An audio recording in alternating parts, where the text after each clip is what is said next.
It's 5 minutes with me.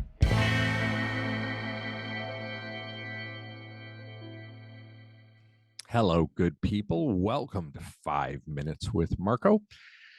We are in week 2 of a 4-week mini series that I'm calling Nuggets. And it's basically a collection of thoughts that are disconnected. And I'm just, it's kind of today we have 4 nuggets, and they're kind of like 4 mini episodes, 1 minute with Marko, crammed together into approximately 5 minutes total. So here we go. Let's dive in. Buckle up. Nugget 1. My senior pastor was a youth pastor 20 years ago, so I hear a youth worker start a tale of frustration with this line. Only the number of years changes. I hear that about once a month at the very least. And 9 out of 10 times, this is followed with a negative story that includes this line from the senior pastor. When I was a youth pastor, some of you listening to this are youth workers, and some of you will one day be a senior pastor.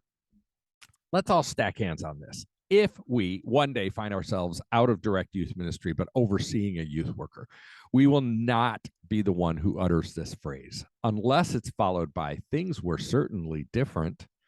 You might also consider adding, and you're awesome. Nugget 2. Sure, we're allowed to love both being a youth pastor or director or leader of any sort and love teenagers. In fact, they're pretty linked. But I was reading a challenging fiction book by Will Self, and this line jumped out at me about a doctor in the book. He wrote, I think Steele is one of those doctors who doctors because he loves the disease, not the patient. I've met plenty of pastors who love the role, but not the people.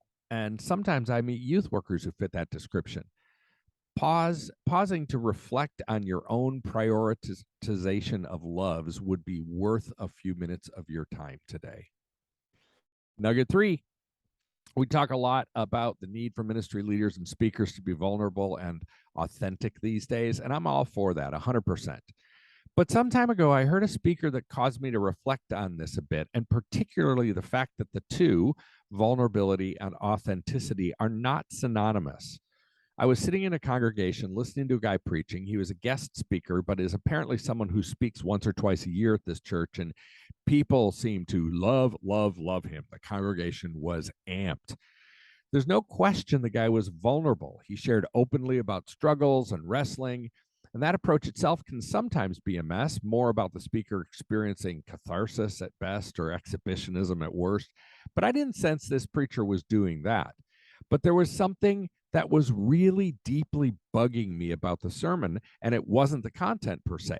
The preacher occasionally slipped into a funny accent, at least he thought it was funny. He used quite a few words that he pronounced in a strange, super spiritual manner, and utilized other speaking tricks to ultimately manipulate the listeners to an intended feeling. He told self revealing stories with an affected performance, and I realized I found this completely inauthentic. I came to a sense that I could barely listen to him as the speaker was vulnerable but inauthentic. Authenticity trumps vulnerability in speaking, in my opinion, and for leadership in general. I'd rather listen to an authentic speaker or follow an authentic leader without a ton of vulnerability than the other way around any day. Both are great, but vulnerability only helps when it's a subset of authenticity. Nugget 4. My role as a youth worker is to live honestly my own journey toward Christ-likeness with and alongside the teenagers in my midst.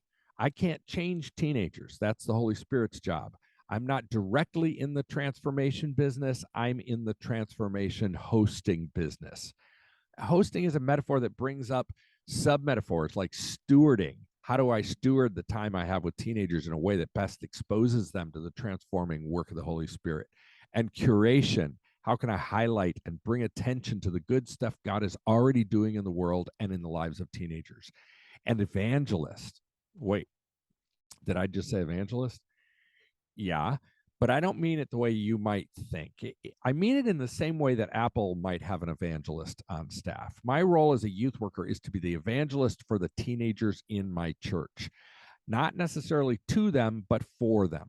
I am the lead banner waver for teenagers in my congregation, or one of the banner wavers since I'm on a team, reminding people in the congregation of their responsibility to collectively engage with the teenagers in their midst.